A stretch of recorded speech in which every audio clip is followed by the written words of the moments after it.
to the pod every Wednesday, back to represent. Two dudes with attitudes, yeah, here comes the main event. Every week it's the dudes from the east and the west, breaking down everything you've seen and the best of the best. Came together on TikTok, hit it off from the jump, now they never gon' stop.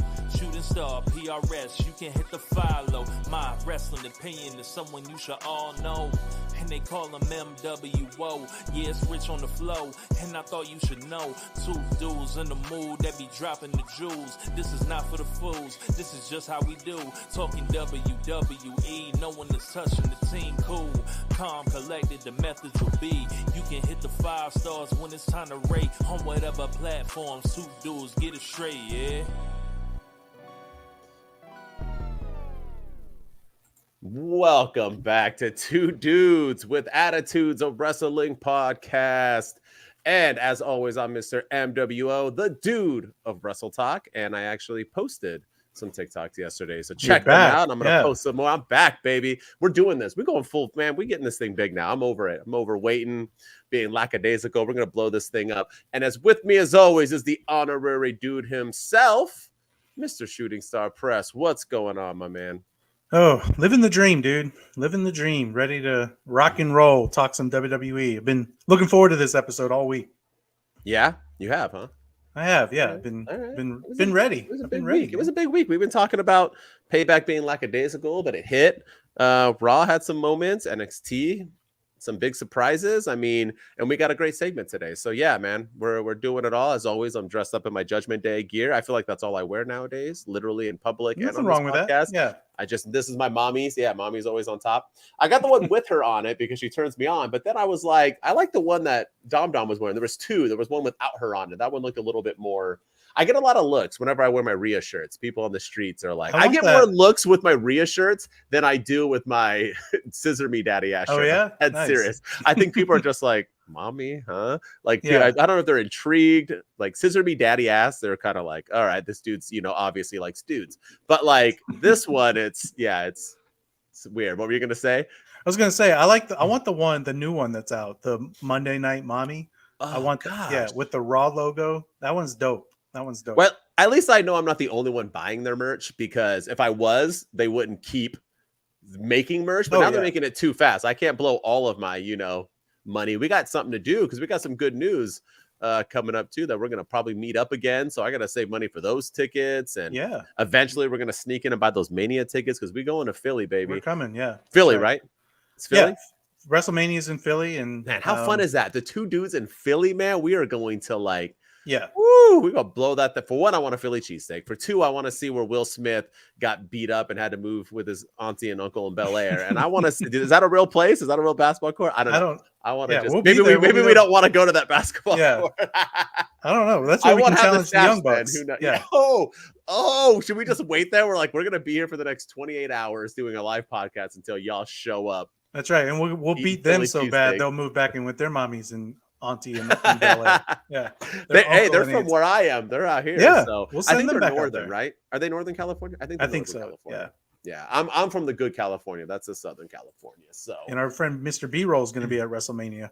B-Roll, did you already get your tickets? You going? Are you going to roll with us? If he's there, we got to roll together. I think a lot of people are. Nobody was at the LA one for some reason, but yeah. All right. If B-Roll's there, we doing it. Let's go. He also said he wanted to try to come to this other one, but. And speaking of WWE merch, we have an affiliate link. It's down in our bio in the right in the description of the video on YouTube and in the show notes. So if you guys are interested in Monday Night Mommy shirts, LA Night shirts, Judgment Day shirts, click on that WWE affiliate link and we'll get a kickback of that. But we are WWE affiliates and get your merch. So I finally figured out how to post comments on my computer screen. So now I see them and I'm like laughing to no one was at the LA one. How dare you? I didn't mean not the people that didn't go with us, Patrick. Patrick, by the way, he's on here. Hit on the comments. You going with us to what's the AEW event November 18th? What is it? Full Gear.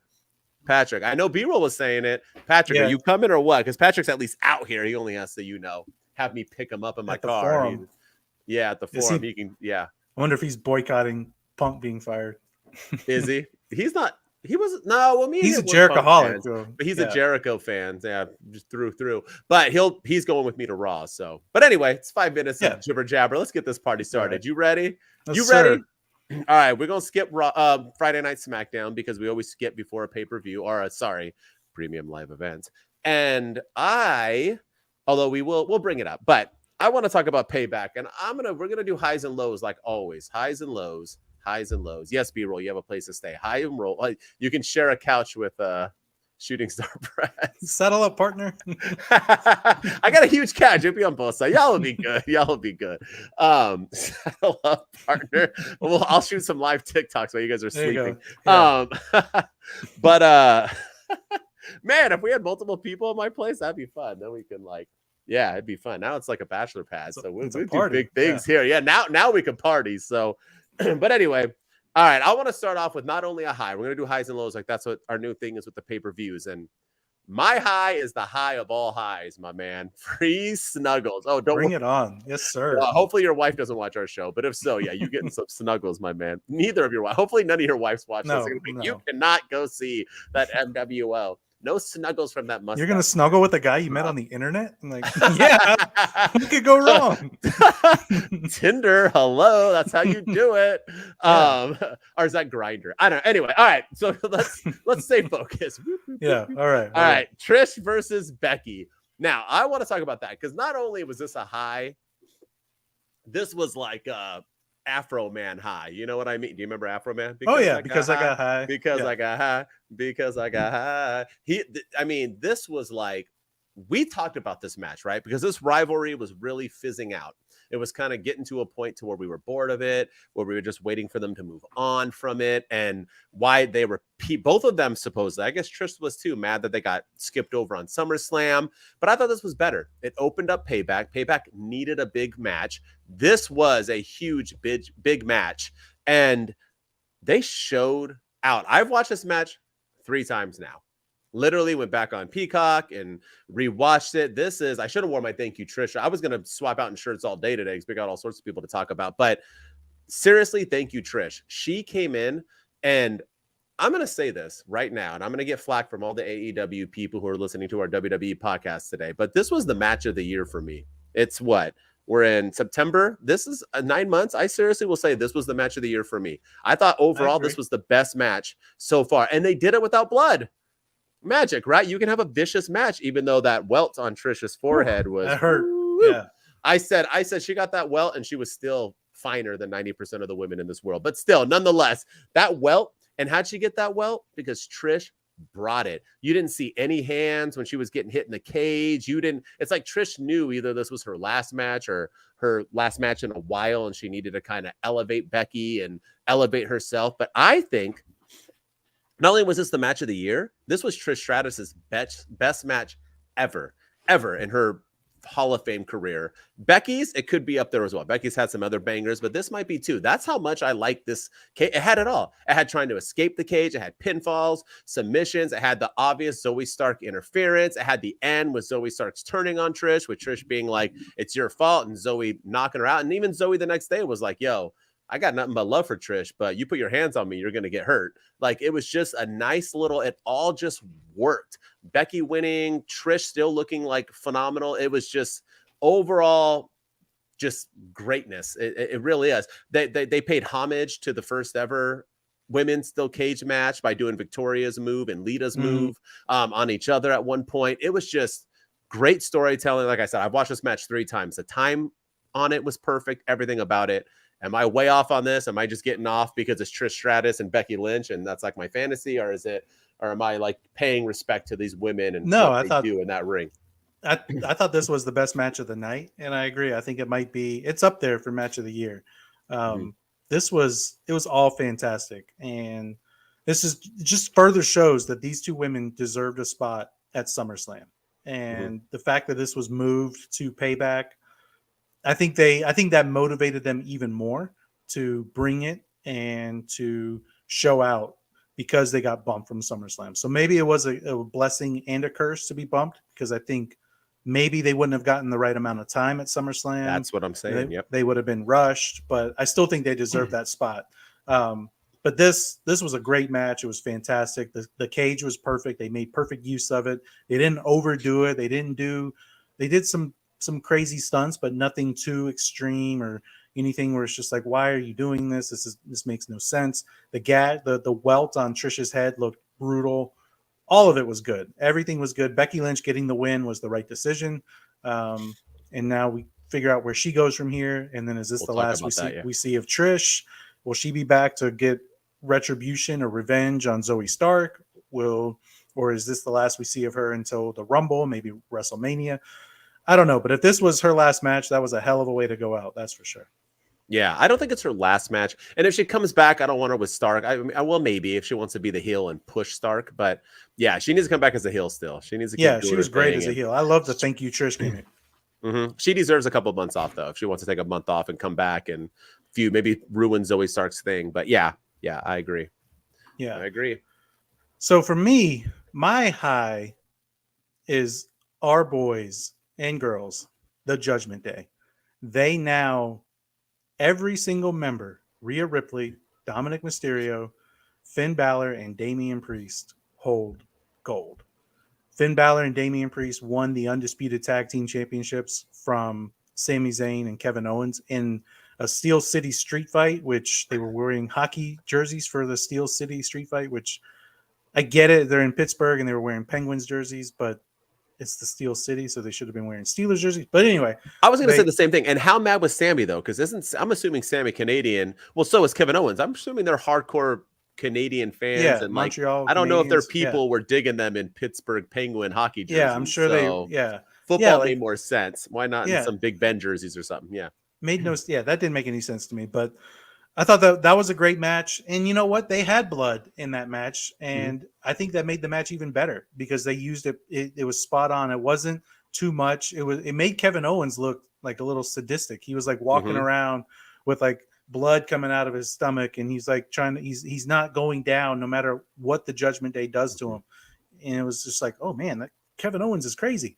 And I love the match. I thought it was great. Dominik Mysterio was the MVP of the night for the Judgment Day because he helped. Not only did he help Finn Balor and Damian Priest win the Undisputed Tag Team Championships, but he also was the MVP in allowing Rhea Ripley to retain her Women's World Championship against Raquel Rodriguez. So Judgment Day winning they now have the gold. They have the Tag Team Championships, the Women's World Championship, and the North American Championship. They literally run Monday Night Raw, Friday Night SmackDown, and NXT. This is the perfect use of the Judgment Day.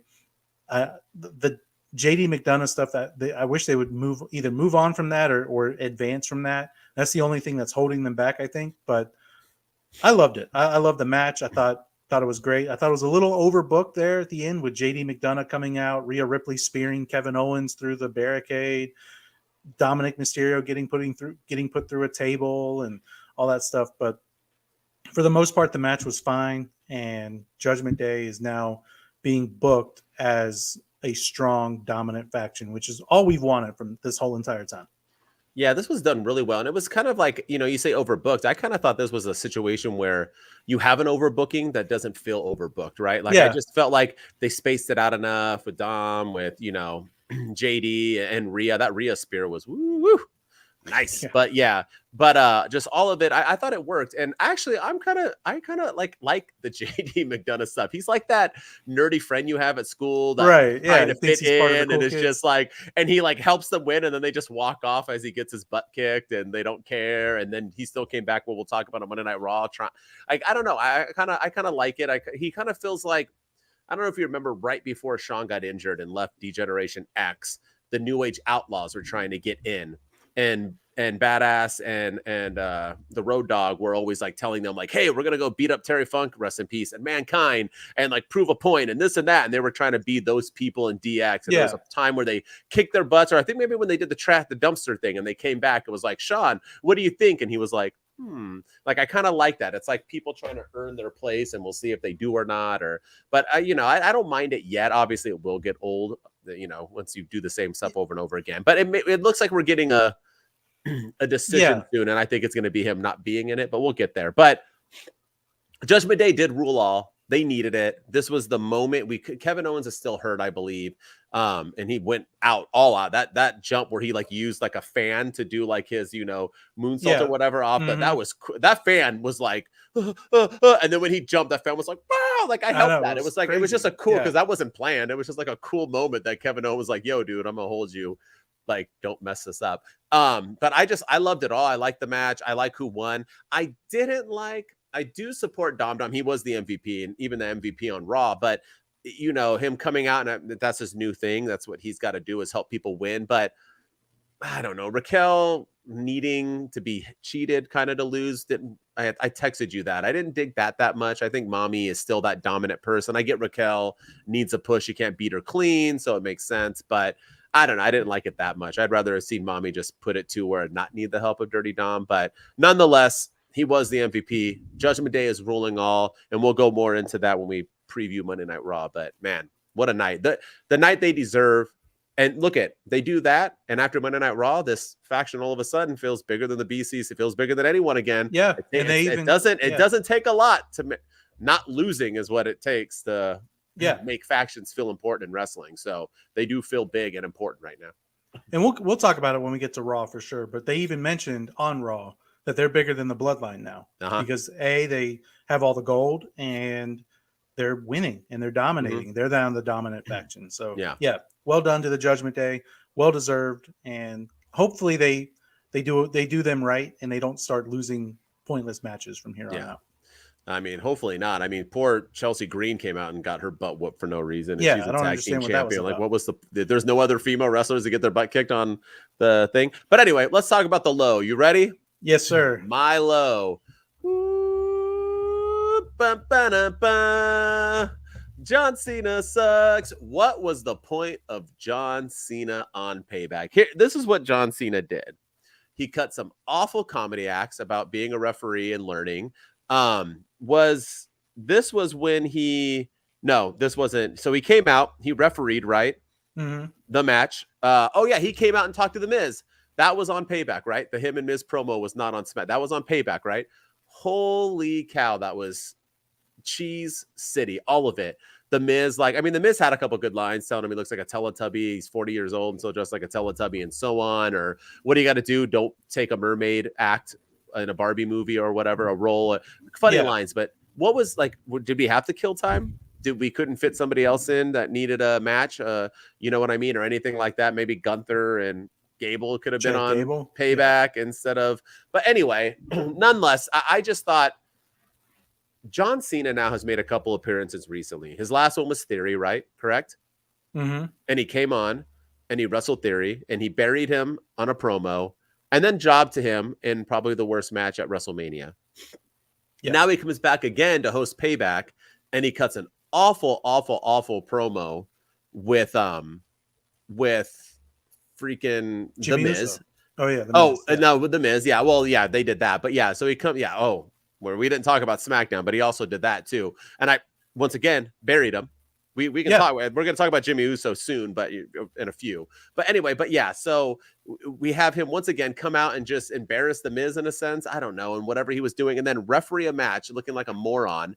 And then him and LA Knight go up to the top, and he's like, "Come on, shake my hand." LA Knight like, "No, you tried to cost me the match." And then they shake hands, and he raises his hand, and now he's giving him the rub as well. I'm so you want to find a way to get LA Knight to have the fans turn on him. You know what a good way is?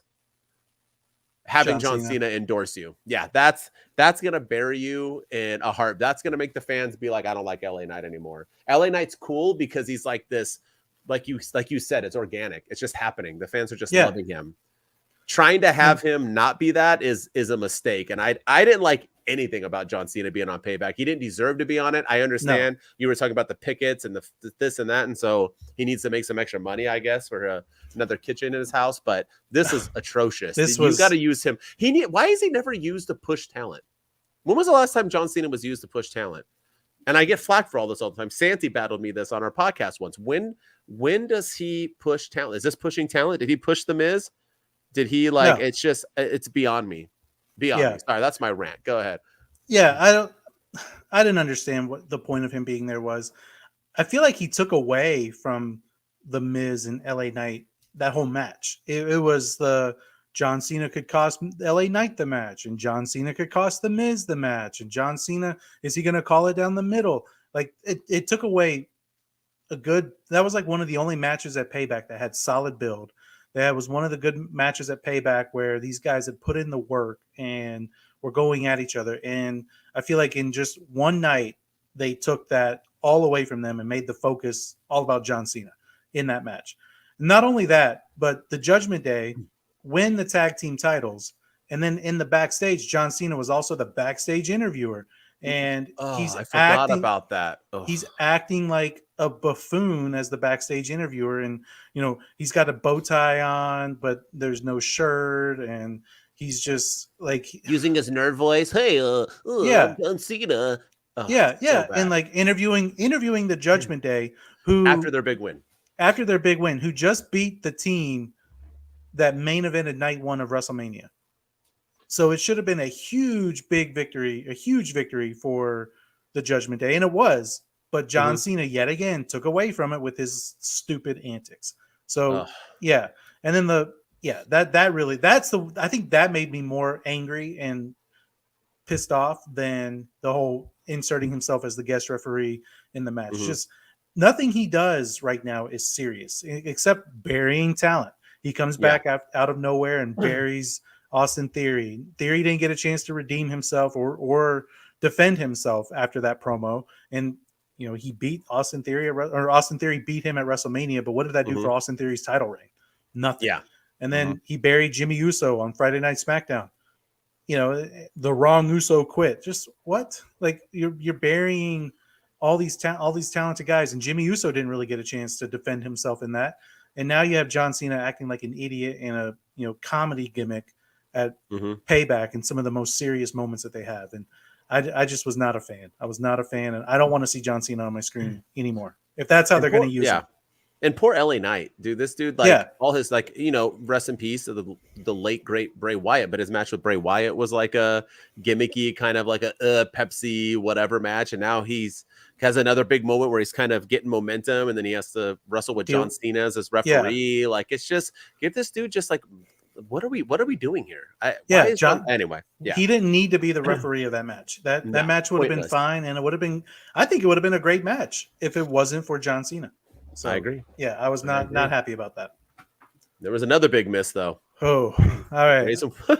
Yeah, the Grayson Waller effect with Cody Rhodes is my low point of the night.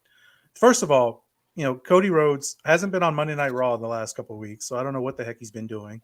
And then he shows up on the Grayson Waller effect, and Grayson Waller he had some good lines, he had some good zingers and stuff. He talked about Cody making a big announcement, and I want to talk about Grayson Waller's tweet after the fact too, which I thought was hysterical. But I gotta see that. Oh yes, yeah. But Cody Rhodes comes out and basically cuts a promo, and says that he has a big important announcement that's going to shake things up, and he noticed that an injustice was done a few weeks ago on Friday Night SmackDown, and he wants to right some wrongs.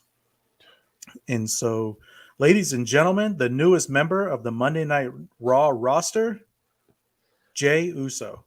And the fans, they popped for it. They were excited to see him. And it was like I guess it was a good moment, but I'm also kind of like, what? Apparently Cody Rhodes made a phone call and pulled some backstage clout and made some decisions and pulled some strings and talked to Adam Pearce. And now Jey Uso is on Monday Night Raw. And so Jey Uso comes out, and Grayson Waller gets in his face. Jey Uso super kicks Grayson Waller, and that's the end of the segment, and it ends. So he daps up Cody Rhodes, and then he super kicks Grayson Waller. And then the tweet that I'm referring to is Grayson Waller was holding a can of Pepsi to his head and basically said that this man came onto my show and attacked me. Fire this man immediately, making reference to one Cookie Monster punk in the other company that was just let go for fighting people on their show and banning people from their shows. So it was a great tweet, but this moment was just, like, why? Like, what are we doing? Like Cody Rhodes, we talked about John Cena, like doing unnecessary stuff.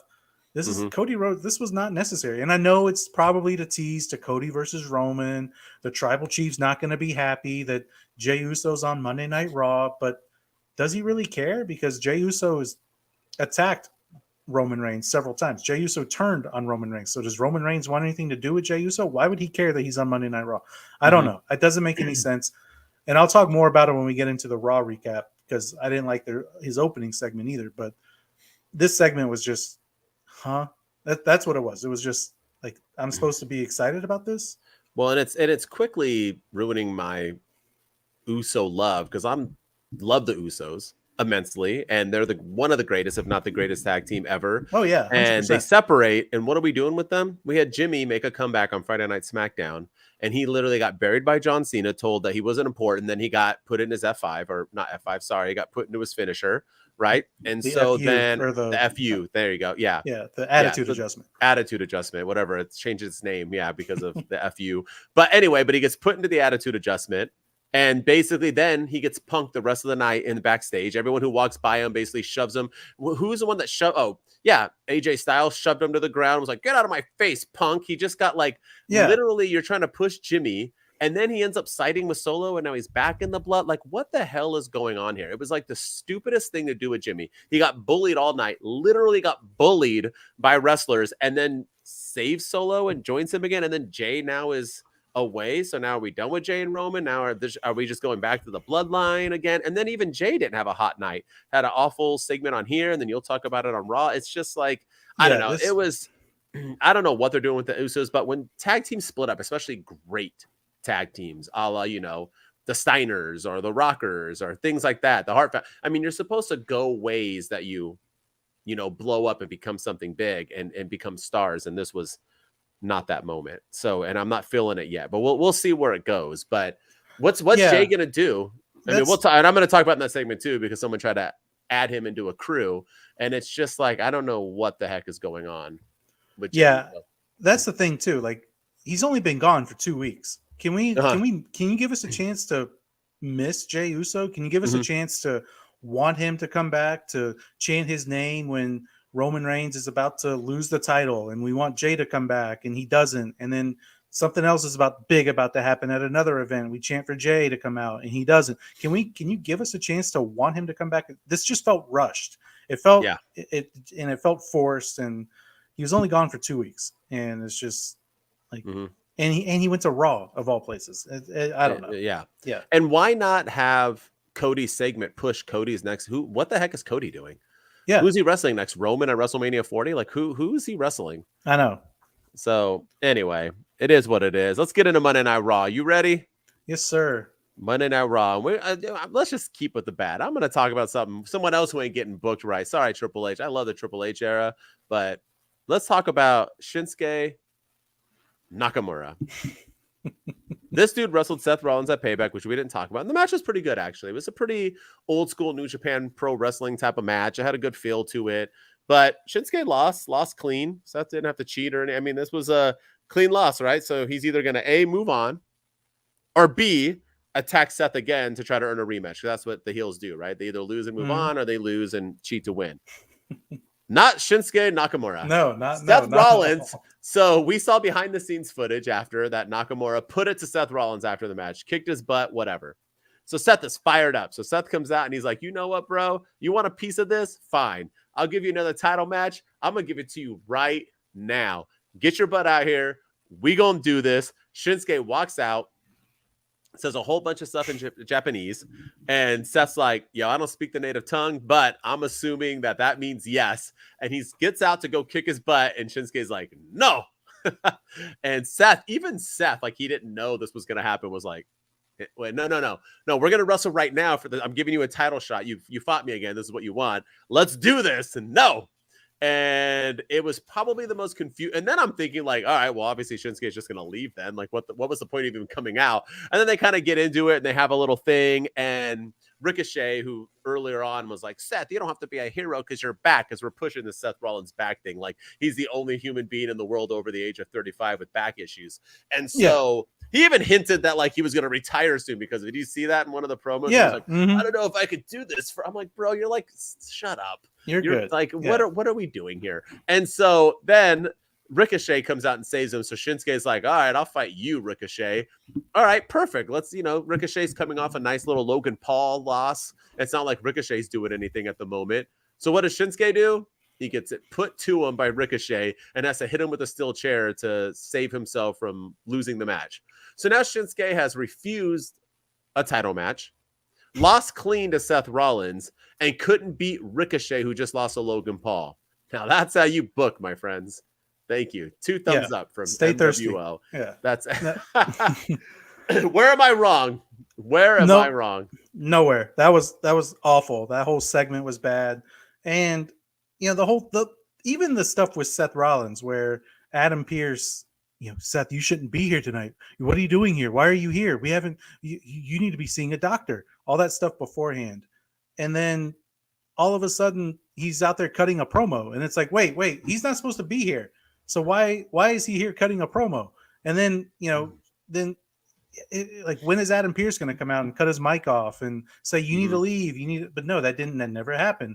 And then he was going to be cleared all of a sudden to defend that said title against Shinsuke. And were they going to have a match right then and there? Was Adam Pearce going to be there to stop it? The whole thing was, I didn't like it at all. And yeah, Shinsuke looked like a chump I thought the match at Payback was great. And then he looked like a chump on Monday Night Raw, losing to Ricochet by DQ. And then, he can't beat Ricochet, and then losing to Seth Rollins clean, and then refusing a title match. He said no like 5 times too. It wasn't like, no. Like I said no. And are you sure you don't want a rematch?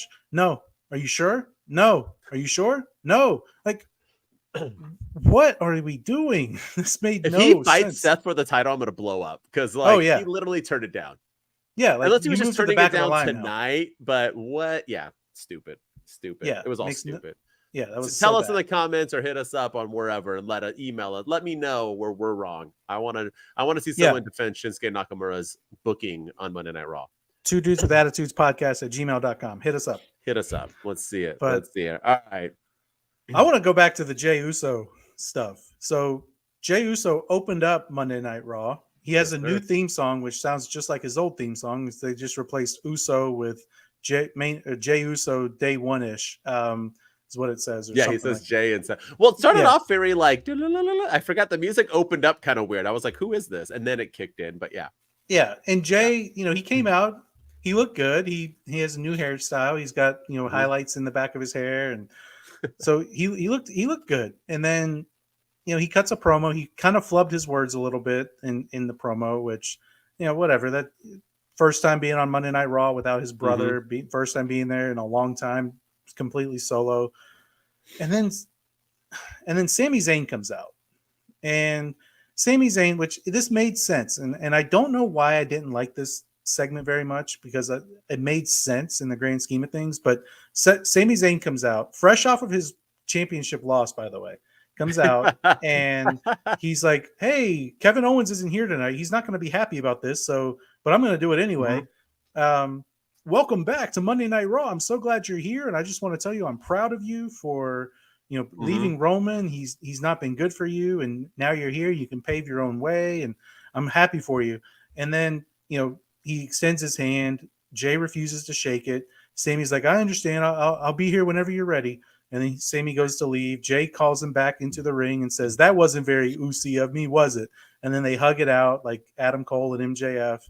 And it's a fairy tale ending. And then Drew McIntyre comes out and, he's staring down Jey Uso, and Jey Uso and Sami's the peacemaker saying, just give him a chance. It's his first night here. And then Matt Riddle comes out and same thing.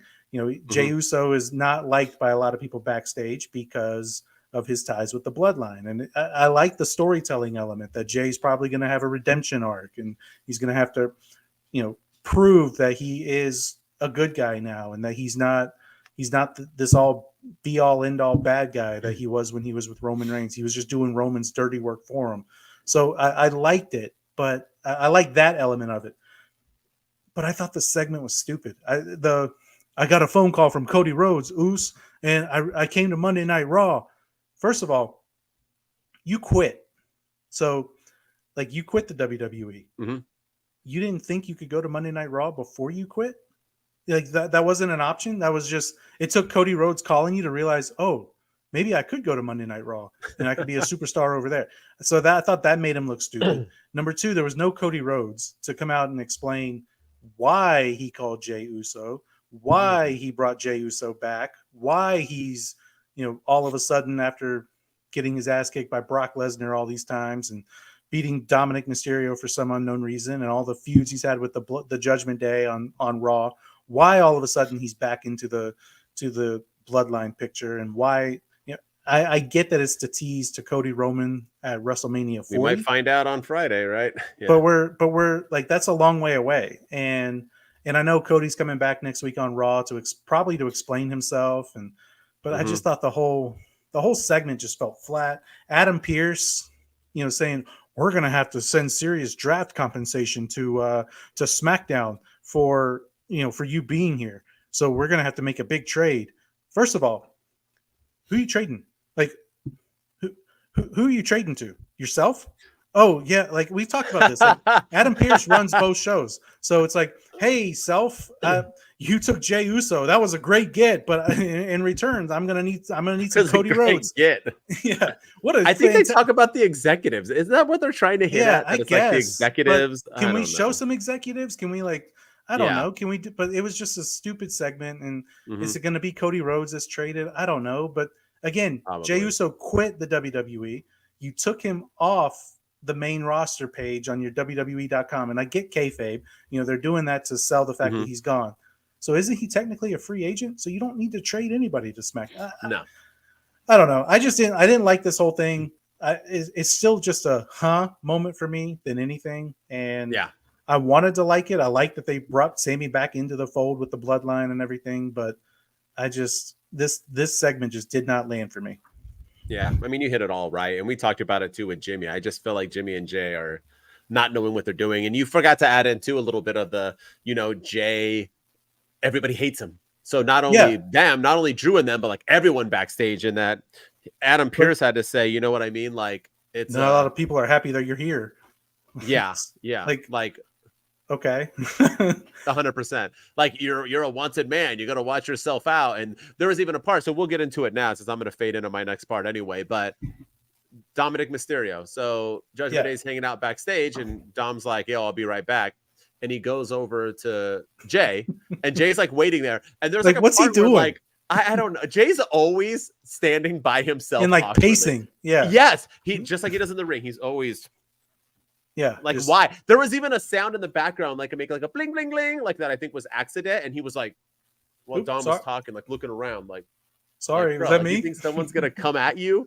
And it was just an awful segment too. And then Dom's like, yo, look, and Dirty Dom, who's been pretty good with promos lately, cut the most like awkward like thing ever with what was he was trying to get his point across, and he said it awkwardly. And I don't know if the Judgment Day's for it, but we welcome you. And I'm like, well, if you're not sure if they're for it, how are you going to welcome them? But basically, Dom was trying to get Jey into the Judgment Day, which is like, why the hell are we going that route? Just saying that somebody supports him, or Jey in the Judgment Day? Is that what we're going? They're not even letting JD in it right now. And they're like, let's get Jey Uso. It was like a weird, and the reason why Dirty Dom was doing it, like, we both come from messed up families. So like, wait. Yeah, we both had deadbeat dads. Like, I thought it was weird. I thought, I didn't like that. And I love Dom, and I think he's been fantastic. And our segment's dedicated to him. But and not only that, but Rhea Ripley cut a promo with the Judgment Day in the ring and basically bashed the bloodline and said, Judgment Day holds all the gold right now. And what's everybody talking about? Jey Uso's return to Monday Night Raw. And with all due respect, we are better than the bloodline. The bloodline is finished, and we're now the dominant faction on Monday Night Raw, or in the WWE. And then 2 minutes later, there's Dominik. Hey, Jey, you want to join the Judgment Day? We have a place for you. And it's like logic. Come on, guys, logic. So weird. We'll get it. So let's talk about the Judgment Day, because that's my other point, is the fact that we keep talking about the booking of the Judgment Day, and that you have to be booked to feel important, and to feel you got to be booked to win and booked to whatever else. And they haven't been doing the Judgment Day like this. And I was so fearful that they finally got all the titles and this and that. And oh my gosh, we were going to come back with them like losing in non-title defenses and this and that. But we didn't get that. We got an opening promo where they all killed it. Dirty Dom started it and got booed out of the flippin' building. Take that, homie, over at AEW, because Don Callis ain't getting booed anymore. No, not anymore. That just shows you this ain't fake heat. Dirty Dom is hated. He got booed out of the building. He kept talking too, and he did better this time. He talked through it. He didn't like try to like deny it or whatever else. No. He like continued to talk through it. But Damian Priest, Finn Balor, Mommy, they all cut great promos. You already talked about Mommy's one. They went into it, and then JD McDonough comes out and cuts off Damian Priest. And Damian Priest, that's why he's about to go do his promo. And out comes JD McDonough, and you can tell he's holding a briefcase. But he walks out, and he's like, you need to get rid. He's like literally holding it by the handle. I'm like, bro, if you're going to be like secretive about it, maybe not hold it by the handle. But anyway, but he's like, that briefcase, you need to get rid of it. And Damian's like, all right, dude, I'm just starting to like you, bro, and this and that. And he's like, because I got you this one. And I'm not going to lie, that shit was fire. A purple and black briefcase with Senor Money in the Bank. They're selling it already for $100. I'm literally thinking about buying it and hanging it up on my wall over here. Like, that briefcase is pretty cool. It was dope. Senor Money in the Bank. And I got the Senor Money in the Bank shirt. I'm all for it. But it was a great moment. I was a little sad, though, because I'm hoping that they were going to get rid of those damn titles. I was hoping we were going to get, like, new tag titles. Or maybe they would be purple and stuff like Judgment Day or just something. But they obviously are still holding on to those two. I mean, I guess it looks cooler to have two belts. Like, they look cool holding them. Like, two belts is better than one, but I think it's done. We need to get rid of those copper penny ones. But anyway, but they continued on throughout the night. I didn't like Sami Zayn getting involved again, because Sami even said, I'm done with it. But basically, Sami tried to challenge Dirty Dom. Dirty Dom was having nothing of it because JD McDonough stepped up and was like, I'll fight you. MVP Dom again comes to the rescue, helps JD McDonough beat Sami Zayn. JD gets the win, but then he gets beat up afterwards, saving Rey Mysterio, because Rey Mysterio is about to get beat up, and JD came in and saved him. Try once again getting that. It's just this is what I was saying, that with JD McDonough, I kind of like this. I like that he's trying to earn his way, earn his keep. That's when we went back to the backstage promo, and they were all proud of JD, and that's when Dirty Dom went and talked to Jay. So it was an overall good night. Judgment Day looked fearful. They looked ferocious. None of them took an L. Mommy's going to build her next opponent. Didn't she? She beat up on Raquel as well. Mm-hmm. She beat up on Raquel last night. Once again, put the work. It was just an overall good night for Judgment Day. This is the way they need to continue to be booked. They need to be booked like superstars, all of them, not just Dirty Dom even said it. We're all leaders in this. We're all here. We're all one. And it kind of showed. I'm glad the friction between Finn and Finn and Damian Priest looks like it faded away now. We can move on from that hopefully for a little bit. I'm intrigued. Now, since it says Senior Money in the Bank, I'm assuming he's going to keep that briefcase for a while. I like that they hinted at that too. There was a point where Seth was laying there after Nakamura kicked his butt, and Rhea was like, not now. I like that, like, Rhea's not the leader, but she's running the show, right? Like, you two need to do better or else, and they did better. And she's kind of, letting everybody know. Like, she was the final say on JD. Let's see what he does in this match. I like it. Judgment Day all day, man. This is how they should have been booked forever. I'm glad we finally got there. Let's forget about the past and just move on to the future. Yeah, I thought they did. I mean, it was great. Everything they did was fire. Everything they did was money. The one thing that I have this feeling that new purple briefcase is gonna be the reason that they break up, because I have this feeling that Finn Balor is going to hang on to the original briefcase with JD McDonough gives it to him, and that there's no contract in this new one or something. There's going to be like some sort of twist and wrinkle, and that's how Damian Priest is either out of the Judgment Day or gets kicked out, because Finn Balor. You think this is a setup? Like, he's going to go with the briefcase and they're going to open it and be like, "There's nothing in here," and then Finn's going to like bank with the green one and be like, "It was a setup." Like, JD set him up all along. I have this feeling. I didn't even have that in my head. I have this feeling that so I think that's why I said for now, when you said they've eased their tension and everything, that I think for now the tension's going to be ceased in the Judgment Day. But and it's going to be back. But I think that's going to be the reason. Damian Priest is going to go cash in, and there's not going to be anything in there, and that's when Finn Balor is going to come out with the old briefcase and cash in. And he did take it, huh? Yeah, Finn Balor took the old one. He was holding it. Yeah. Yeah, he was holding it for him. So yeah, I could Wow. see him. I could see JD and Finn like orchestrating that whole thing to get Damian out or something, even though they're the champs. So yeah, I wouldn't mind that. That would be a cool way to do it. that's funny. Something different. So yeah, everything the Judgment Day did Monday night was great. I loved it, and keep booking them strong, because you can't have them come out next week and lose, and you can't have Dominik losing random matches and Damian losing singles matches now. Like, you've got to keep the momentum going with these guys and girls. Grand Slam Finn, baby. Grand Slam Finn. He even got a "You Deserve It" chant. They're heels, and they were even like, "Nah, we got to chant that." But they look good, man. All of them rocking gold. Him holding the briefcase. Woof. They look good. It's all fire. All good stuff. And then for me, I want to talk about the main event. Chad Gable, Gunther. I love the build for this. They hyped this up. They had a big match feel. They had a big fight feel. The promo from Gunther before the match, where he starts off and you don't really see him because he's like, you just see his silhouette. Then he walks into the light and he's talking about what the IC title has meant to him. And then Chad Gable, cutting his promo, and then his family being in the audience, and the match itself. I thought it was a great match. I love that it closed the show, because I said a few weeks ago that the one where it ended in a DQ or a count out should have closed the show, versus instead of Judgment Day, Sami Zayn KO 6, we could have gotten Chad versus Gunther as the main event. So we got it here, and the match was great. I mean, like you said before we went on the air, there were times where you thought Chad Gable was going to dethrone Gunther right then and there. And I thought the same thing. I was on the edge of my seat, and then it just kind of ended. And that's where I was a little disappointed. I was like, oh, okay, like, they've got me hooked on the edge of my seat. And now all of a sudden Gunther hits him with a clothesline. Gunther hits him with a power bomb and then a pin. 1, 2, 3. Show goes off the air, and Gunther's going to be the longest reigning IC champion of all time.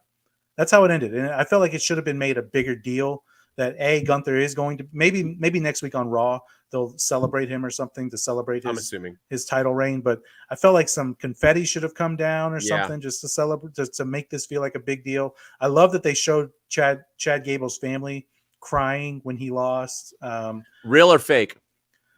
I think it was real. Is his daughter an actress? So you don't think she knows? You think she was just like watching Daddy wrestle, thought it was real, and cried? Because she cried instantly. And they had it ready. It was, I don't know. Yeah, I don't know. I don't know. I don't know if I'm sure she probably thought, I don't know if he like said, "Hey, I'm not winning, so, just get ready." Or if she like thought he was going to win. I don't know. But I thought they were real tears, and she did great. I mean, for however old she is, she did fantastic to cry like that. So, unless it was real, unless she was really crying. Yeah, I don't know. I think she was. I think she had to have been. But I mean, that felt like a big deal. And I'm curious to see what happens with Chad Gable now. Does he get a rematch yet again? How many times is he going to have a rematch? Does he move to the back of the line? I don't know, but I still think Chad Gable's the one to take that title off of Gunther. And maybe this leads to something at Fastlane in a uninterrupted match that doesn't have time constraints, maybe an Iron Man match of some sort, just to see who the better man really is. I don't know, but I thought the match was great, but it just kind of, the ending just felt a little flat to me. I mean, in all fairness, they should get another match, because it's a draw. The count out. It's the he won and then he won. I mean, they're pretty even. So he should. I think it's over, but we'll see. Do you think Gunther would want a celebration? Maybe they didn't do confetti and stuff because Gunther's not that dude. He didn't bring out Imperium. He was like, he ain't that guy, man. Gunther's so raw and so. That's true. That I don't think he would want it. So I think maybe that's why they weren't. Like, if he has a celebration, I guarantee it's going to be him with Imperium. He's going to be talking down to them, telling everybody that he already knew that he was the heavyweight Intercontinental Champion of the world, and move on. I don't think he doesn't strike me as the kind of guy that needs a celebration or a coronation or anything like that. Yeah. But it's still just kind of, there should have been some pyro. I don't know, just something to make, because it's a huge deal. He will be the longest, and it just kind of was like, all right, well, Chad Gable lost, Gunther won, he's the longest reigning IC champion. That's our show. Good night, everybody. See you next week. And that was it. And I wasn't sure if they had him win so quickly just because he was getting dominated so much. So I think that was the way of like Gunther had to like hurry up and like, he pulled it out of nowhere and won, even though he should have lost the match. I think that's why they did it quickly. Yeah, but it I don't know, but it did feel awkward because it was just kind of like, the match was happening. It was a great match. I also like the build beforehand that they showed the history of the IC champions, and they I thought that was cool. old to new, old to like the whole, like every single time. And I mean, it was only WWE stars. Like the fact that they didn't have Chris Jericho on there was a shame, because Chris Jericho's top 5 greatest IC champions of all time. I think the most wins ever too. But they had a few not on there. I wanted to see Sheldon Benjamin too, and he's on the roster. Christian but Cage, they didn't show anyone and not in WWE, but it was still a cool list. And seeing people, big name people, like seeing a Seth Rollins, seeing a Roman Reigns, for fans who haven't been watching forgot that Roman long, held the IC title a lot too. And that's the thing. Like, so it's like when you go back and look at it, you're like, okay, like this belt is important. People other than Gunther, like all these guys are champions now, and they all held that belt. So Rey Mysterio and so on. But yeah, it was good. Well, we'll see what happens next week. Let's go into it. You ready? NXT had a solid show, I thought. NXT, and I think the two things we're talking about are going to be pretty important. Tiffany Stratton had a match. She did okay, whatever, against Kiana James. The match happened. She did her move that she claims is the greatest moonsault or somersault or whatever in the world, or whatever she calls it. It's whatever. But I'm really not. Tiffany Stratton, Mandy Rose, she is not. That's the truth. Becky Lynch jumped on the screen after her match, and basically they had a moment on Payback. If people didn't know, Tiffany Stratton doesn't go on NXT anymore. She only shows up to Raw, SmackDown, and premium live events now. But she went backstage and basically was like, Toodles, I'm sorry that I said you were the champ and you never were, haha, basically. And Becky was like, okay. And so she came out and challenged her next week. They ain't even doing it for a pay-per-view. They were like, nah, fam, I'm coming next week for that ass. And Becky Lynch is basically challenging her, came out and she said, I'm gonna win that title. And I'm gonna say it here first, I know the world is anti it, but I say Tiffany needs to drop this title. Becky Lynch needs to win it. Here's why. Number one, Becky ain't doing nothing, man. It's like Friday, the movie Friday. You ain't got no job. You ain't got shit. How you get fired on your day off? Yeah. How you get? What are you stealing boxes for? You building a clubhouse? But like she deserves to win. She has nothing to do right now. She ain't gonna go for either title at the moment. Her feud with Trish is done. Why not have her come up to? How important? Look what Dirty Dom is doing, and that's another reason. Dirty Dom has moved the ratings up, if you haven't known, since he won the North American Championship. Yeah. Having Becky now, I said this about Baron Corbin and why I wanted Baron Corbin to beat Carmelo Hayes. I think it's important to have people in the WWE brand higher up come over like Dolph Ziggler did. You come over, Mandy Rose, you come over and you win this belt, right? So say Becky wins it. That helps Tiffany Stratton because she's going to have a hell of a good match, probably her best match she's ever had. She can say she lost to Becky Lynch. That'll build her. Then she can come back and try to win this belt. Then it gives Becky Lynch something to do. And then the girl who's going to beat Becky Lynch for that title at the end is going to become a star, a built-in star already. So whoever it is. So to Thea Hale. Why not, right? And Thea Hale's that girl. So it's like, this is like Becky Lynch winning. And Tiffany Stratton just isn't doing it. She hasn't been that champ. She just... It ain't working. And so to move on from her is fine. She can continue to build her craft. She was the champ. She did her thing. Let's get Becky this title. Let's move on with it. Sign me up, bro. Am I off? What's going on? No, I'm all for it. I'm excited that they're doing this next week on NXT instead of at a pay-per-view. I think it's just hyping up that NXT is important as well. It's no longer just the developmental brand. They're actually treating it as a third brand with Dominik Mysterio holding the North American Championship and Mustafa Ali down there having banger after banger after banger of matches, and Baron Corbin down there. I don't really know what he's doing down there, but he's down there. And then he was on commentary. But he should be the champion right now. And then Carmelo Hayes doing his thing week in and week out, and Braun Breaker, which we'll talk about in just a second, doing his thing. So I think they're treating NXT like a third brand instead of just, this is where you go to hone your craft, to get up to the main roster. It's now important to the point where guys like Seth Rollins are going on there. Becky Lynch is going on there. Dominik Mysterio is going on there to defend their championships. Rhea Ripley's on there week in and week out. So yeah, I'm loving what they're doing. I think Becky Lynch should win.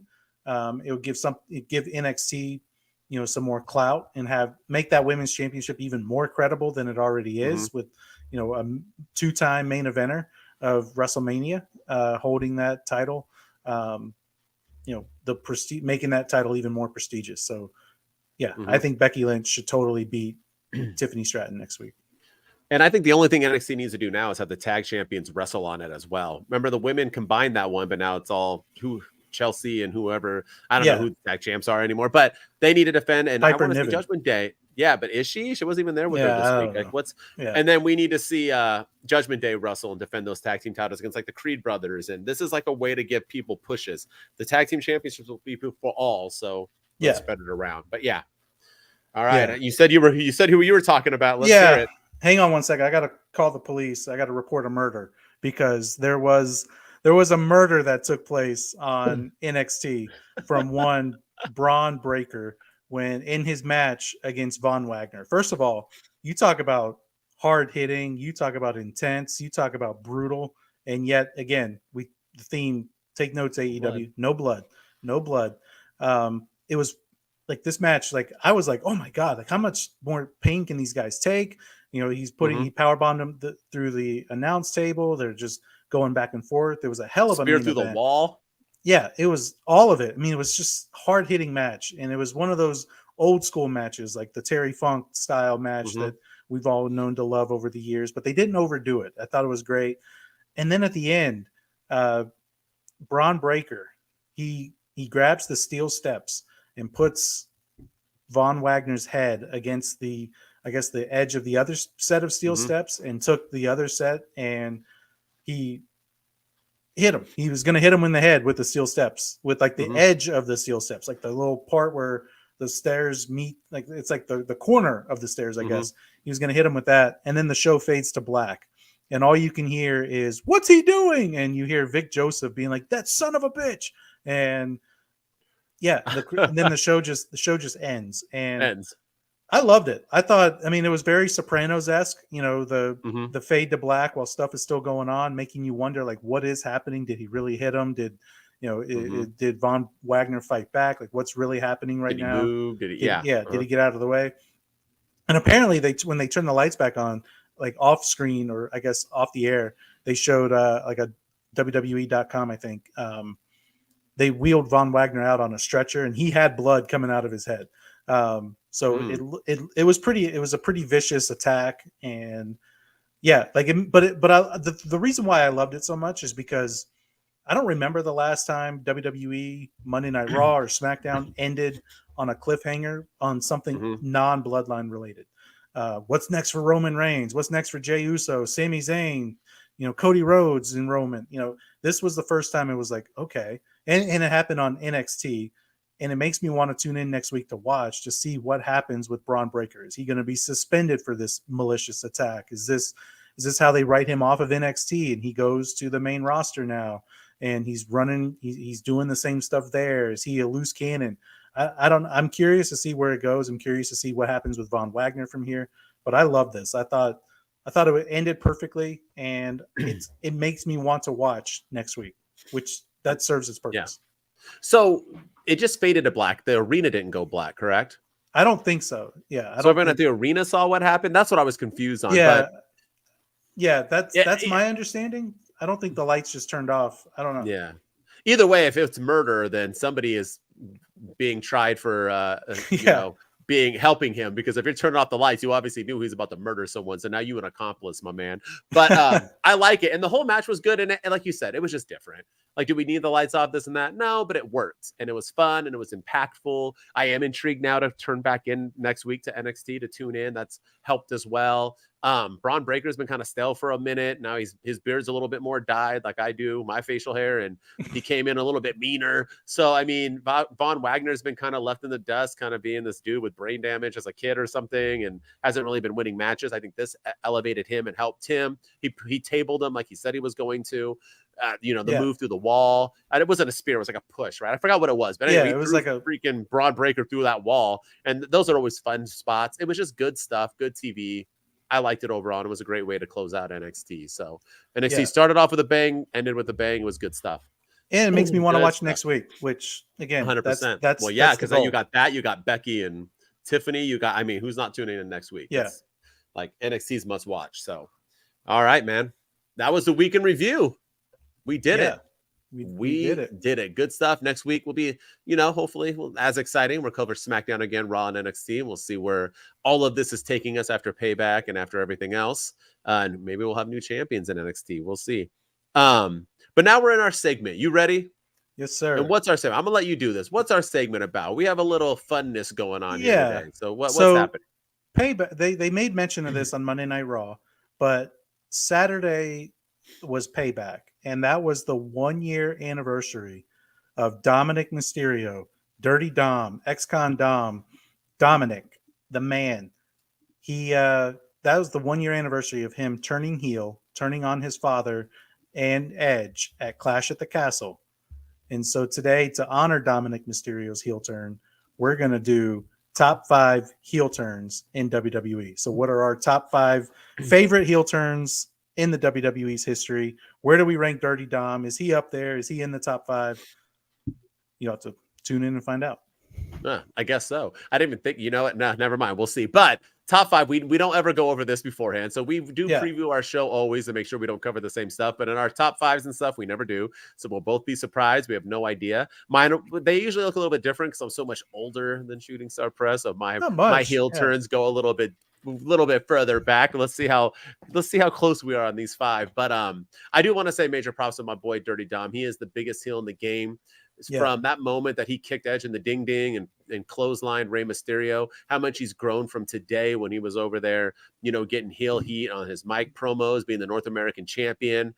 I mean, shoot, I remember just like yesterday when I was dressed up as him at WrestleMania Hollywood and we were doing our thing, and I'm going to be dressed up as him again for Raw. Every time I go to a WWE event now, it's Dirty Dom all day, every day. Yeah. So I love it. Props to him. I hope I meet him one day. He's like, I want to meet Dirty Dom.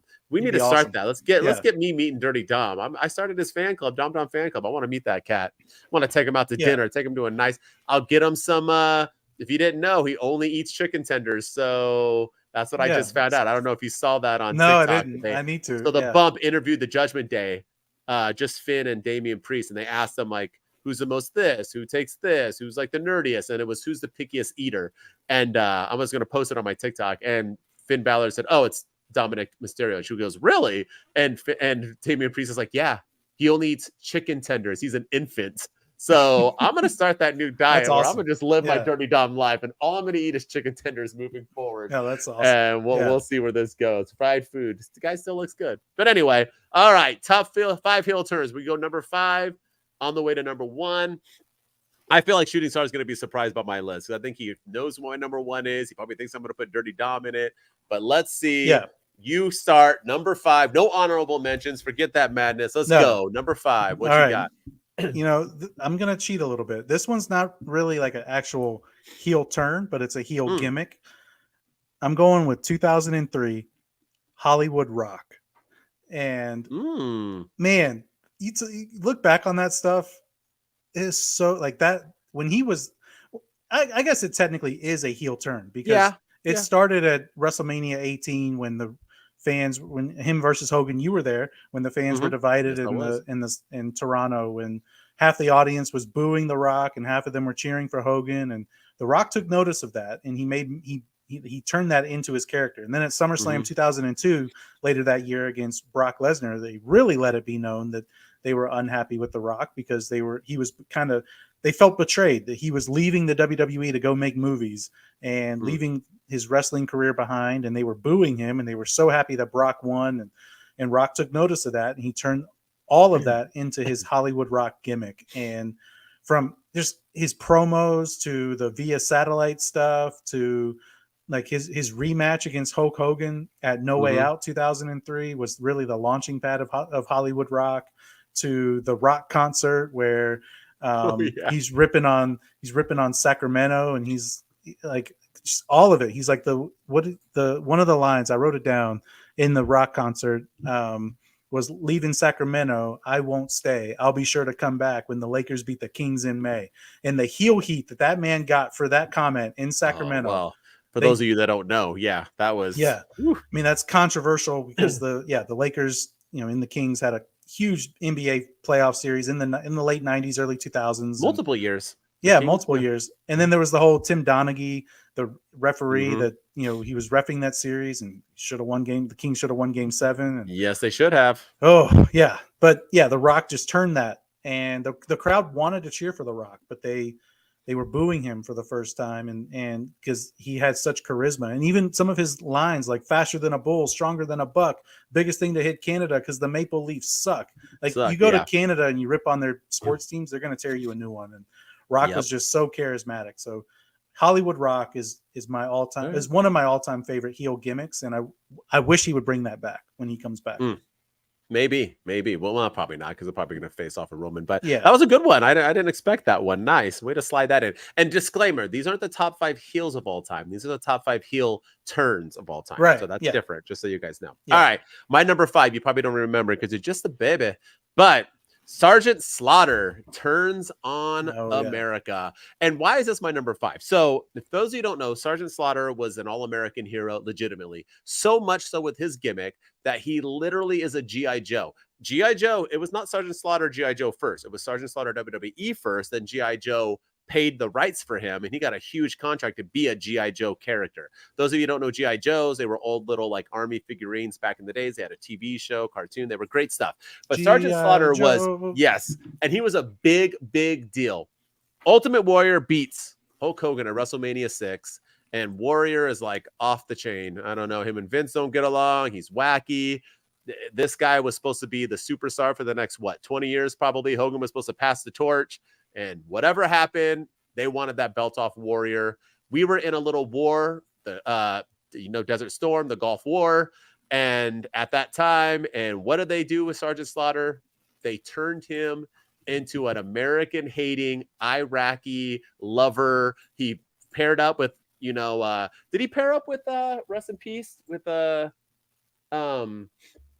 why am I forgetting? Iron Sheik? Iron Sheik was in it, right? Or no? Yeah, I think so. There was a few, but they went full force. And Sergeant Slaughter, if you ever see interviews with him, this was real life. People like in airports and stuff, when he was people wanted to murder this man. That's how big this heel turn was. I don't think people really know the impact during that war, because this war was huge in America, and he went full anti-America. I'm working for Iran and the Iraqis now, and this and that, and blah, blah, blah, and ripping American flags. And he changed his whole outfit and his gimmick. Also, Hulk Hogan could win the belt back at WrestleMania 7. He beat Warrior, I think, at Rumble, and then he ended up losing it to Hogan at WrestleMania 7, and thus turning back to a babyface, and has been a babyface ever since. But you'll see with all my heel turns, all of them are in my top 5 are impactful at the fact that they were people who were babyfaces forever, who all of a sudden then became a heel. So it was, in my opinion, a big deal. The payout wasn't worth it, but nonetheless, it was a big heel turn. If you're getting death threats in the streets, you're doing something right. That's a sign of a great heel. Yeah. I didn't even think about Sergeant Slaughter turning his back on America and going with Iraq. And it was General Adnan, who also just passed away. That's who. That's who he aligned himself with. Thank you. And rest in peace to him, because he just passed away this week. But that was an awesome heel turn. Yeah, anytime you get actual heat in real life, that's when you've turned heel perfectly. He got the boots like Iron Sheik with like the spike. He did it all, like the pointy, like Yeah, the only thing I wish is that he beat Hogan, but it was all that done. Ain't gonna happen. No, I know, but all this was done so Hogan could beat him, which I didn't care. Put the belt back on Hogan. Yep. Yeah, but all right, my number 4. Are you ready? Yep. I'm gonna say it. It's our boy Dominik Mysterio. I'm putting him at 4. Woo! Yeah. All right. I'm putting him at 4, and the only reason why he's at 4 right now, he could fall to 10. He could go to 1. I don't know, but his story is still being written. So the Dominik heel chapter is still in the cards being written. But I look at the projection, right? I like to think about what if Dominik never turned heel and never turned his back on Rey? What would he be doing right now? He may not even be in the WWE. He may have gone to NXT and be floundering there. He might be in Impact or AEW or somewhere else like that, and not having the career that he's having. And I think, to me, that's the pivotal mark of a good heel, is somebody who it changes the trajectory of their career. And Dominik is getting legitimate heel heat, and he's arguably having the best run of his career without his father around. And he's getting better and better. He's getting more and more comfortable. it was an impact. It was a crazy moment because not only did he turn heel, but he joined the Judgment Day. And I think we all knew that he was going to turn on Rey eventually, but we didn't expect him to join the Judgment Day. The Judgment Day had been tormenting him and his father all that time. And he turns on Edge and Rey at Clash of the Castle and joins the group that had been torturing him and his father. And look at what it's done for him. He cannot get a word in edgewise on WWE's TV without getting booed out of the building. The prison stuff, the stuff he's doing with Rhea Ripley, it has changed the course of his career for the better. And I think it's up there as one of the most impactful heel turns of all time. Man, surprise number one. I don't have him in my top 5. So that's wow, crazy because I'm the biggest Dirty Dom fan, not you, and you got him in there. I just didn't. It's too new. Yeah. Although he gets more heat probably than almost anybody on my list. Not everybody, but just about. But and remember too, his Thanksgiving and his Valentine's Day and those it's fantastic. That's what made him, and people forget about that. I still have that shirt, you know what I mean? But mommy, I won't survive in jail. Like that is what, when he became Dirty Dom, is what made him, and that entrance at Mania and just ever since then is what made him a star. But yeah, Dirty Dom will 100% be in my top 5 before I die. If we did another one 2 years from now, it'll probably be him in it, maybe even a year. But right now, there's too many like huge ones that I couldn't fit him in, and I thought it'd be too like, MWO, of course you have Dirty Dom in it. Well, speaking of surprise, you're going to be shocked by my number 4. Are you ready? Because I hate this dude. Yeah. So I have my favorite wrestler not in my top 5, and I'm about to put someone I can't stand. My least favorite wrestler of all time, Bret the Hitman Hart, double turn against Austin and turning his back on America and starting the Team Canada Hart Foundation. This is honestly, I know I'm a heel fan, so it makes sense. This is the only time ever that I enjoyed Bret Hart. And this was his feud with Shawn. All of this led to the screw job and everything else, and probably could have went longer, but Bret wanted that money and wanted to go to WCW. I bet he regrets that decision every day of his life. But I'm sure. I think but Bret wasn't supposed to become a heel. He put Stone Cold in that sharpshooter, and Stone Cold bled out of his face and fainted, and the crowd cheered him and then booed Bret, and that was the start of that. And the fact that they went with the Team Canada thing and the Hart Foundation, even with Brian Pillman and his late great brother Owen Hart and Jim the Anvil Neidhart, rest in peace as well, right? Or did he pass? I think so. Yeah, Neidhart. Gosh, I'm always either way. Yeah, he it was just a great 2018. Bulldog was in that, rest in peace as well. But they had that was some of the best TV, and I think Bret was so good at it, and why it works so much as a heel, because this was the only time he was a heel. Once again, like I said, those turns, is that I think he was truly being him. Bret Hart is a hateful, non-forgiving piece of garbage, no offense, and he's just that dude. He still complains about Goldberg, still bitches about the screw job, even though he's forgiven people and talked to Goldberg and talked to Shawn, he still complains about Eric Bischoff for ruining his WC. He blames everybody, and you know what we call that, my friends? A narcissist. A narcissist is a person who blames everybody else for their flaws and their hate instead of blaming themselves. And he is that, and I think that's why he was good at this job, because he got to just complain. America sucks. America stinks. America's the problem. Canada's the best. Boo-hoo-hoo. Sean's he's too X-rated. Boo-hoo-hoo. In Canada, we're all good, humble people, which they are, and I love Canada. This ain't I would live in Canada, so that's not even a hate on Canada. I've been to Canada. WrestleMania 18, I was in Canada. Probably the best time I ever had. Nicest people in the world. And I love me some why am I for How I Met Your Mother? What am I forgetting her name? Robin Schabotsky. Robin, she's Canada, so I'm not like Barney. I love me some Robin in Canada. But anyway, my number 4, my least favorite wrestler, Bret Hart. Turn. That's a good. Two turns on America. I went back to back. I know. I have a feeling that you have a theme going on here. America. You're going with your number 3 is going to be what's his name? Dutch Mantel and Jack Swagger. I'm like, no. Oh, yeah. That's right. What was his name? Not Dutch Man. That was his name, right? No. Yeah, I think gosh, I forgot his name. Gosh. That gimmick didn't go long enough. We the People. Yeah. With Cesaro joining. He had a shirt. We the People was his hand. Remember? It was like his hand on the shirt. And he got like real heel heat for that too, where newscasters were calling him out and all that. Oh, yeah. AEW ruined Jack Swagger. I'm saying it. That dude, I don't know why he's not being used. That dude was money. But anyway, continue. Yeah, he was good. Number 3. I agree with Oh, your no, pick you're still, of Brett. I like that pick. You know, anytime there's an anti-American stable, you know it's going to get heat. And like you said, we talked about narcissism, and tomorrow we're going to talk about another narcissist who just lost his job in AEW, and him and Brett share a lot of commonalities there. So we'll talk about that tomorrow. Do. But that's why they love each other. Yeah. All right, my number 3. I'm going to go a little bit more recent, less recent than Dom, but within the last couple of years. And I'm going to say Seth Rollins turning on the Shield. That's a good one. Seth Rollins turning, hitting Roman Reigns in the back with the chair. Roman Reigns fell the exact same way he fell when Sami Zayn hit him with the chair. Just everything, because I think at the time none of us saw that coming. I know people like to say, well, I knew it was coming. We all thought Dean Ambrose was going to turn on the Shield. That was the report that there was dissension in the Shield, and it was Dean Ambrose that was causing a lot of it. Just like we're seeing in the Judgment Day. It's one person causing all of it, and it's the other person that ends up turning. And they had just beaten Evolution the night before at a pay-per-view. I can't remember which pay-per-view it was, but they had just beaten them. Clean sweep. I think they beat Evolution in 2 straight pay-per-views. It was something like that. The Evolution didn't get a win.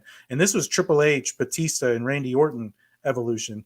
It was, and then Seth Rollins the next night, Triple H comes out. He's part of the Authority. He cuts a promo basically saying there's always a plan B. And Seth Rollins hits Roman Reigns with the chair. And Dean Ambrose, the acting of all 3 of those guys was fantastic. Dean Ambrose, he looked legitimately shocked. It set up for a feud between Ambrose and Rollins, and eventually Roman Reigns and the Authority were going at it. Seth Rollins joins the Authority, and he becomes corporate Seth, and it led to his Money in the Bank victory, which led to him the heist of the century at WrestleMania. It was all fantastic. So Seth Rollins turning heel, and just the moment that we didn't see coming. I agree. I don't know how I don't have this on my top 5.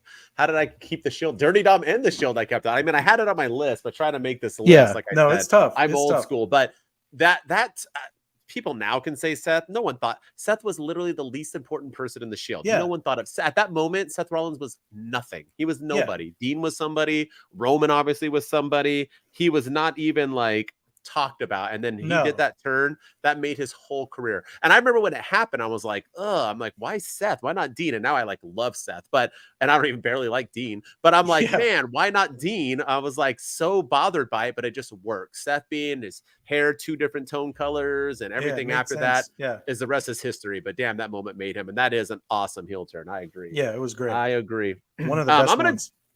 I agree. I'm going to do one that's not really a great heel turn only because of what happened with it. But I was at this event. It happened at WrestleMania 17. And Stone Cold Steve Austin wrestled The Rock and sided with Vince McMahon and helped him beat. He hit The Rock about 800 times with a chair, it seemed like, being there live. And here's the thing. Stone Cold turning on The Rock should have been more like Hogan becoming the third man, because Stone Cold was basically a babyface the whole time. I mean, I know he was a heel at the beginning, but he was so loved, so over with the crowd. And for him to side with Vince McMahon, the man that he had the biggest rivalry, still to this day, the biggest feud in the history of wrestling to this day, and then having Vince side with him in Texas, that was in Texas. So when I was there, I was sitting like 6th row. This is the one where you can see me at the entire time. And yes, you did. And that crowd live was insane. They were not having it. They did not want to, even though Stone Cold won, they did not want him to turn heel. And the only reason why it could have been higher and maybe not even should have made top 5 lists is the after effect, because it didn't work. Because if you don't remember, right after this was the invasion. And when the invasion happened and WCW and ECW came over, they really had nothing to do with Stone Cold. He feuded with Kurt Angle for a few, which was a phenomenal, if not one of Stone Cold's best feuds ever. Him and Kurt was like some of the best ever. I was with the milk thing. But after that, it kind of got lost in the shuffle. By WrestleMania 18, we were already into NWO and this and that and they didn't know what to do with Stone Cold anymore because he was a bad guy and it kind of got messed up. But it could have worked, but still to this day, my biggest heel turn, Stone Cold turning at Mania 17 in his hometown, that's a pretty risky move. So it's got to be in my top 5. Yeah, I had this as when we're not doing honorable mentions, but this was my honorable mention, and the reason why it's my honorable mention is because of the after effect. Like I don't remember the last time WrestleMania ended on a cliffhanger like that, and that's what made that WrestleMania so special and iconic in my opinion, and also the great matches that they had. But the stuff afterwards, he did team up with Triple H for a little bit, and they had the 2-man power trip, and then Triple H got hurt, and I think that hurt Stone Cold. And then the stuff with the invasion, they turned Stone Cold more into a comedy gimmick where him and Kurt Angle are doing like sing-alongs to try to impress Vince McMahon, and that's when the what happened. Yeah, that's the what chance. What? Because he was talking to himself. What? Yeah. So, and then it took Survivor Series, I think 2001, when Vince had to come to Jesus meeting with Stone Cold. He's like, I want the Stone Cold of old. I want the beer drinking, ass kicking son of a bitch that, kicked my ass, and we got to win this war. And, I think that brought Stone Cold back. But at that point, it was just, he got lost in the shuffle with the invasion, and the invasion was terrible anyway. It was. All right. Number two. Oh, man. All right. I'm going to go Roman Reigns 2020. Wreck everyone and leave. The Roman Reigns heel turn, only because again we didn't see it coming. Roman Reigns had just disappeared off of TV. He was supposed to wrestle Goldberg at WrestleMania, and then COVID-19 happened, and he took some time away. He ended up Goldberg versus Braun Strowman at WrestleMania. I don't even remember what year it was. It was 2020, and Drew McIntyre versus Brock Lesnar was the title match. And but there was nobody in the stands. Roman Reigns opted not to go because he's coming back from leukemia. He didn't want to be around, having matches and stuff. And I don't blame him. Good for him. He was getting love for it too. So to turn him after that was a big deal. Yeah. Fans were starting to like him because of it. Yeah. And then he came back at SummerSlam when Bray Wyatt was still red hot as well. And he came we were waiting for him to come. He didn't come until the very end. He came out in a shirt that said wreck everyone and leave. And that's exactly what he did. And it launched Roman Reigns into what could be the greatest title reign of all time. A 1,000-day title reign. He sided with Paul Heyman I think it was the next night on Raw, I think it was. Backstage with him, He's backstage and he's like, that's not a prediction. And then camera pans to Paul Heyman. That's a spoiler.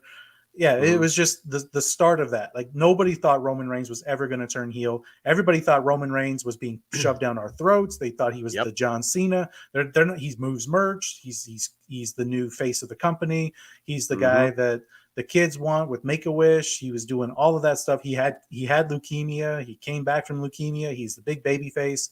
They're not going to turn Roman Reigns heel, and they did. And look at what it's done. It is projected. It has put him in a new stratosphere where he could be looked at as one of the greatest of all times, and he's having one of the greatest title reigns of all time because of this heel turn.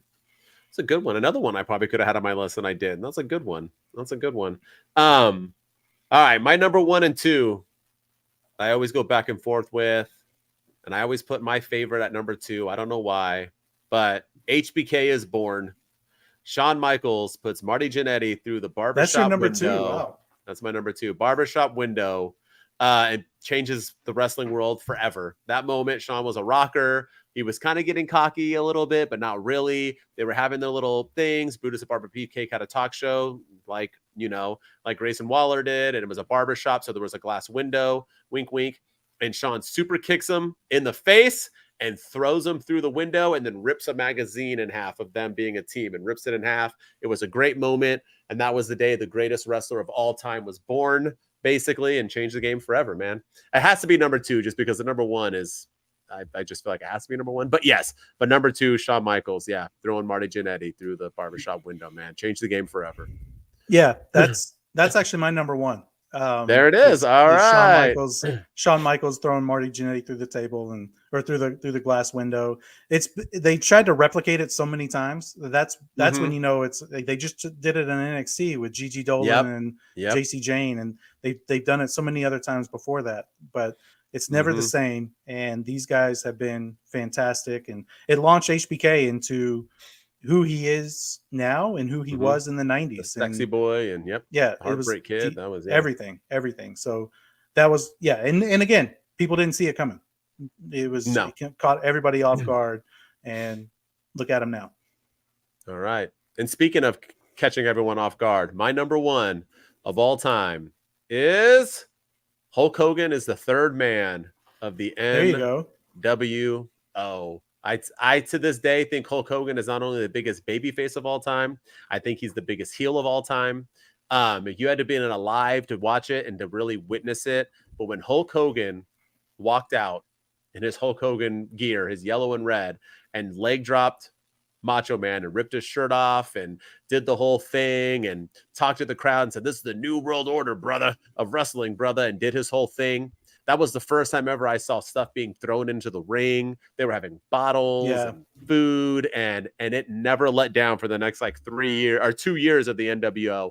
Then it let down around 3 years. But that moment, you got to think Hulk Hogan had been around for 30 years at that moment. Yeah. He was a babyface the entire real American. You know how many kids were crying that night?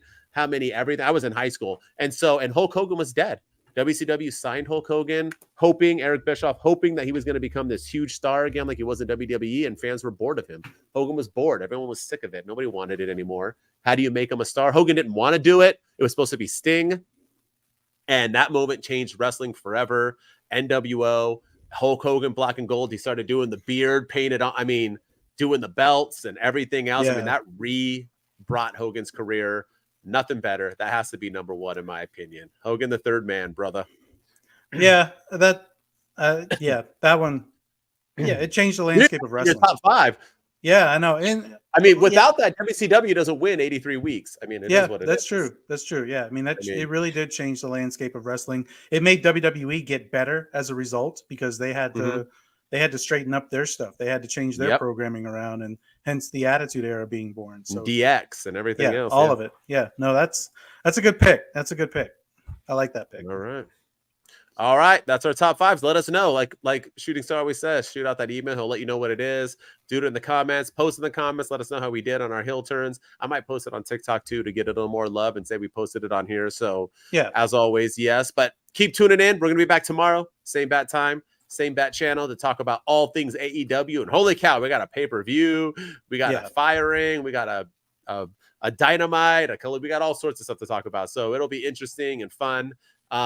Yes, sir. So we'll see you tomorrow. Sorry, we went a half an hour over. We said we were going to, and we did. It's all right. But as always, it happens. It happens. You guys love listening to us talk. As always, I'm the dude of Wrestle Talk, Mr. MWO. And with me, as always, is Shooting Star Press. Hit us up on TikTok, all of our socials. Go like and review on Apple and Spotify, everywhere you get your podcast. Subscribe on YouTube. We're getting close to 500 subscribers, so keep those subscribers coming in and the subscriptions rolling. And if you agree with us on anything or disagree with us or want to share with your top five, 2dudeswithattitudespodcast@gmail.com. The email will be in the description and all the show notes. And then hit us up on the WWE merch link below too, and buy your WWE merch. Go get Dom stuff. Go get Bray Wyatt stuff. Go get mommy stuff. Whatever you want, go get it from the link in our bio in the description below. Word. So. Two Dudes Wolf Pack. We're out. Let's go. Welcome to the pod every Wednesday. Back to represent. Two dudes with attitudes. Yeah, here comes the main event. Every week it's the dudes from the east and the west.